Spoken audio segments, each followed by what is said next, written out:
So right now Bleach had just finished the second core or core 2 or part 2 of the Bleach 1000-year bloodwar anime. And also currently we're anticipating the drop of the third part of Bleach. And I gotta say, can't wait for Aizen's return from his deep slumber of AFK throughout core 1 core 2, cause Aizen's a good counter against Yuha, but I'm not gonna say why, cause I don't want to spoil anything for you guys. But yeah, with core 2 out of the way and core 3 on the way, I think this is a pretty good time to talk about the first part of the 1000-year blood war. And so without further ado, let's start the video. So the Bleach 1000-year blood war anime adapts the 1000-year blood war of the manga and is supposed to be Bleach's final arc. Finally, after 6 years of radio silence of no major Bleach content whatsoever, cause the manga ended in 2016 and the anime stopped airing in 2012, with the last arc being the full brain arc, which has mixed reviews. So I can see why the hype for Bleach Fest were through the roof when they announced the anime. And I gotta say, the anime definitely did not disappoint from the first episode to the last one. It really engages you in the story, it somehow manages to adapt the manga faithfully, and also improves it, whether it's the art style, the emotions that the characters felt, and also definitely the fight scenes.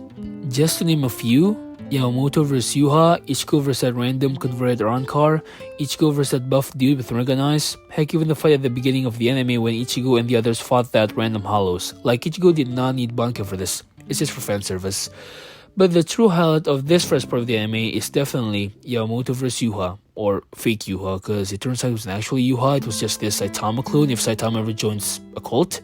But still, the fight was spectacular, the animation, the art style, the fluidity, the sound design, all combined into one and created one of the best fight scenes in all of Bleach. Now, the fight mainly goes one-sided, with Yamamoto having the upper hand throughout the battle, especially after Yamamoto activates Bankai, which I gotta say, the visuals when Yamamoto activates Bankai was so beautifully done, like how all of his flames goes inside of him and how it's just pure silence until Yamamoto says Bankai. It's just so beautifully done. Now, I could talk about how good the fights are all day long, plus let's change topic for a bit and talk about the story and characters. So the story, I gotta say, the story overall delivers on what I was trying to tell. Although when Yamamoto's lieutenant died and had a funeral, when I was watching it I felt nothing. Cause in the previous series, or in this anime, we literally spent no time at all focusing on him. I actually forgot Yamamoto even had a lieutenant, that's just how irrelevant he was. Though they do go more in depth later on after he died. And so the plot was great, though they could improve on the characters' relationships, like for example Ichigo and Ishida.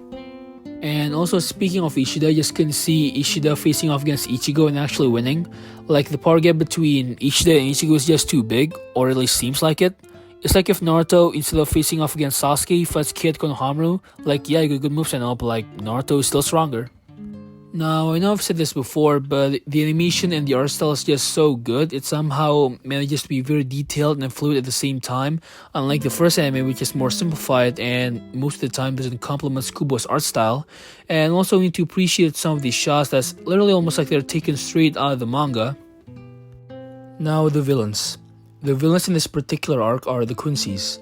Now, as you may know, the Quincy's are led by Yuha, and in my opinion, their introduction was great. The Sterners introduction was great, and I love the contrast on what they're wearing against the Shinigami, who wears primarily black.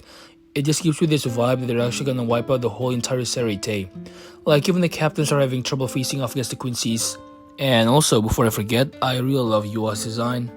Like, his design, whether it's the manga or the anime, is just so good. His design just gives you this eerie vibe to it, and he just feels like he's as old as the Bleach universe itself, and it makes it easier to believe that he's actually supposed to be this experienced, godly leader that has won many battles, that is also a bit of a tyrant. His name alone is enough to destroy your tongue. Now, while we're on the topic of Yuha, let's talk about him a bit more. Yuha is a great villain. Now, we don't know the reasoning on why he attacked the Soul Society other than just a retry because he failed the first time, but I'm pretty sure the reasoning will be revealed later on in the next season. Now, why do I say Yuha is a great villain, even though we don't even know his motivations yet? I say that because even without knowing his motivations, you can tell that he is an interesting character through his character design and his interaction and history with Yamamoto. So first, let's start off with Yuha's design. So Yuha wears an overall white attire with a dark brown cloak. Now his attire is interesting because actually never mind, I can't really find anything interesting with what he wears, so let's just skip to the other one, his interaction with Yamamoto.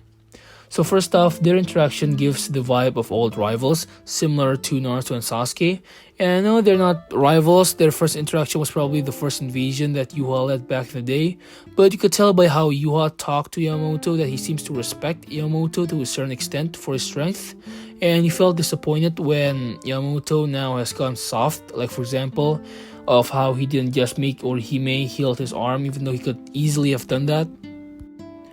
And also one last thing, either out of spite or other reasons, Yamamoto didn't get listed in the special war power like Ichibei, Ichigo, Urahara, Kenpachi, and also Aizen.